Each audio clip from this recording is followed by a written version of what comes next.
कि मणिपुर की घटनाओं पर महामहिम राष्ट्रपति जी को दुख ना हो और बंगाल की घटनाओं पर दुख हो, ये दोहरा मापदंड नहीं होना चाहिए। लेकिन जितने भी इस तरह के प्रोटेस्ट होते हैं, प्रदर्शन होते हैं, वो अहिंसक होने चाहिए। अब जवाबदेही सीबीआई की है, क्योंकि सीबीआई जांच कर रही है। अब जवाबदेही भारत सरकार की है। कितने नाम बताओ? महामहिम की चिंता सिर्फ जीपीएस देख करके नहीं होती है। कलकत्ता की घटना बार बार हम लोग कह चुके हैं, दुखद है और पीड़ादायक है। उसकी जांच सीबीआई कर रही है। फास्ट ट्रैक कोर्ट में मामला चला के सख्त से सख्त सजा दी जाए, हम लोग बार बार इस बात को कह रहे हैं।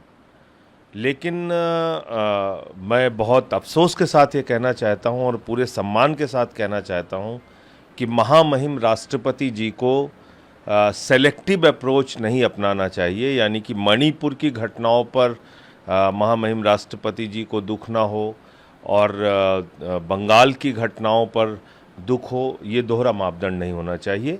और देश भर में तमाम घटनाएं हो रही हैं, चाहे वो बदलापुर की हो, चाहे वो अभी आपने देखा उत्तर प्रदेश में दो बेटियों को किस तरीके से पेड़ पे लटक के उन लोगों ने अपनी जान दी या उनकी हत्या की गई, फर्रुखाबाद का मामला। तो मुझे लगता है कि बहुत सारी घटनाएं हो रही हैं। देखिए, राजनीतिक दलों का काम है कि वो इस तरह के मुद्दे उठाएं। अगर विपक्ष में हैं तो जाहिर सी बात है वो प्रदर्शन करेंगे, और अगर वो सरकारों में हैं तो वो कदम उठाएंगे कि ऐसे हादसे न हो। लेकिन जितने भी इस तरह के प्रोटेस्ट होते हैं, प्रदर्शन होते हैं, वो अहिंसक होने चाहिए। और सरकारों का भी एक कर्तव्य है, और सुप्रीम कोर्ट की गाइडलाइंस भी हैं, दिशा निर्देश भी हैं कि ऐसे प्रदर्शनों पर एक्सेसिव फोर्स न इस्तेमाल करें। जैसे किसानों के आंदोलन पे जब हुआ था, भाजपा की सरकार ने उन पर एक तरह से हिंसक उत्तर दिया था, वह भी गलत है। देखिए, ऐसा तो है नहीं कि सिर्फ एक राज्य में महिलाएं सुरक्षित नहीं हैं। महिलाएं तो इस देश में अब कहीं भी सुरक्षित नहीं है, और जो अनरेस्ट है वो हम सबके दिलों में है। तो दिलों का अनरेस्ट कब सड़कों पर आ जाए, इसमें कोई रोक नहीं सकता, क्योंकि लोकतंत्र में ये मेरा फर्ज है और मेरा हक है कि मैं सड़क पर आकर अहिंसक प्रदर्शन करूं सरकारों के खिलाफ। तो ये किसी को बुरा नहीं लगना चाहिए, क्योंकि वारदात असम में भी हुई, वारदात बंगाल में भी हुई, वारदात राजस्थान में भी हुई, वारदात फर्रुखाबाद में ऐसी हुई कि दिल दहला देने वाली वारदात हुई। महाराष्ट्र में लगातार आप वारदातों के बारे में सुनते हैं, मध्य प्रदेश में सुनते हैं। तो ऐसा नहीं है कि सिर्फ एक बंगाल ही में होता है। मैं नहीं जानता किस संदर्भ में उन्होंने ये कहा है। इसका जवाब तो वही दे सकती हैं या उनकी पार्टी से कोई दे सकता है। संभवतः उनका इशारा रहा होगा कि ये जो जिस आधार पर यह किया जा रहा है, पड़ोसी राज्य भी उससे प्रभावित हो सकते हैं। मैं नहीं जानता, पर इतना जरूर कहना चाहूंगा, कलकत्ता में जो घटना उस बिटिया के साथ, डॉक्टर बिटिया के साथ हुई है, वो निर्भया की तरह है। पर अब जवाबदेही सीबीआई की है, क्योंकि सीबीआई जांच कर रही है। अब जवाबदेही भारत सरकार की है।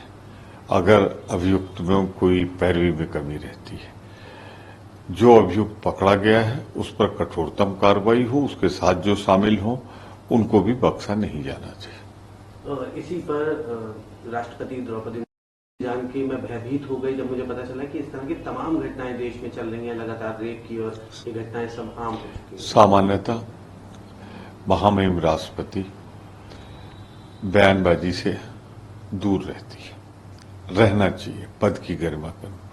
पर ज्यादा व्यथित होकर जो बयान उन्होंने दिया है, उसमें उन्होंने और घटनाओं का जिक्र किया है जिसे नहीं किया जा रहा है, जो उत्तर प्रदेश में हो रहा है, उत्तराखंड में हो रहा है, हाथरस में हो रहा है, फर्रुखाबाद में हो रहा है। और सबसे बड़ी बात, इस राष्ट्र के अंदर जो कुछ भी मणिपुर में घटित हुआ, वो राष्ट्र को अंतर्राष्ट्रीय स्तर पर शर्मिंदा करने वाला। मैं समझता हूं राष्ट्रपति जी का इशारा उसी तरफ रहा हो। आर्जिकर मेडिकल कॉलेज के लिए चिंता होगी, उनका निराश और भयभीत हो, लेकिन उसमें मणिपुर के लिए भी चिंता होगी, बीते दिनों के उन्नाव के लिए, हाथरस के लिए, कायमगंज के लिए। कौन कौन से गिनाऊं? कितने नाम बताओ? महामहिम की चिंता सिर्फ जीपीएस देख करके नहीं होती है। पूरे देश की 140 करोड़ आबादी, और खास करके आधी आबादी के लिए सिर्फ बातें होती है। निर्भया के बाद कुछ नहीं बदला इस देश में। बड़े से बड़े ओहदे पर बैठा व्यक्ति भी चश्मा लगाता है ज्योग्राफिकल लोकेशन देख करके कि ये वाला चश्मा इसमें, उनकी चिंता, उनकी पीड़ा पूरे संदर्भ के लिए है, समग्रता में, उसको संकीर्ण दायरे में ना देखा जाए। यही मेरी टिप्पणी है।